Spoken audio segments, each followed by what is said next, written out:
భద్రాద్రి కొత్తగూడెం జిల్లా చండ్రుగొండ మండలం వెండాలపాడు గ్రామంలో ఇందిరమ్మ ఇళ్ల లబ్ధిదారులు సంతోషం వ్యక్తం చేస్తున్నారు. ఇందిరమ్మ ఇంటి ద్వారా తమ సొంతింటి కల నెరవేరిందన్నారు.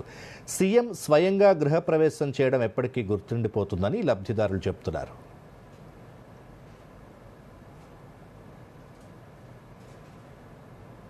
ఈరోజు మా ఇంటికి సీఎం రేవంత్ రెడ్డి గారు వచ్చారు, గృహప్రవేశం చేశారండి. కానీ మా ఇంటికి వచ్చినందుకు మాకు చాలా సంతోషంగా ఉంది. అయితే ఇంతకు ముందు మాకు చిన్న పూరి గుడిసె ఉండేదండి. ఆ పూరి గుడిసె వర్షం వస్తే బాగా నీళ్ళు నిలబడేవి. వర్షం వస్తుందంటే ఆ గిన్నె ఈ గిన్నె పెట్టుకునే వాళ్ళం. మంచాట్లో పడుకోవటానికి కూడా ఇబ్బంది ఉండేదండి. వంట చేసుకోవాలన్నా మాకు చాలా ఇబ్బంది ఉంది. కానీ మనకి ఇవాళ మా సీఎం రేవంత్ రెడ్డి గారు మాకు ఇల్లు ఇచ్చినందుకు చాలా సంతోషంగా ఉంది. ఈరోజు మేము గృహప్రవేశం కూడా చేసుకున్నాం.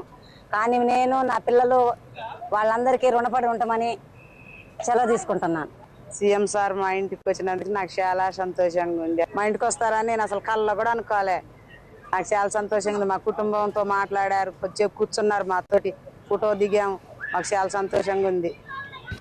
చక్కగా ఇబ్బంది పడుతుంటే ఇప్పుడు ఈ ప్రభుత్వంలో నన్ను గుర్తించి మా ఇంటికి వచ్చి ఎమ్మెల్యే సార్ గారు మా ఇంటికి వచ్చి చూసి ఇల్లు గుర్తించి ఇల్లు ఇప్పించారు. మాకు చాలా సంతోషంగా ఉంది.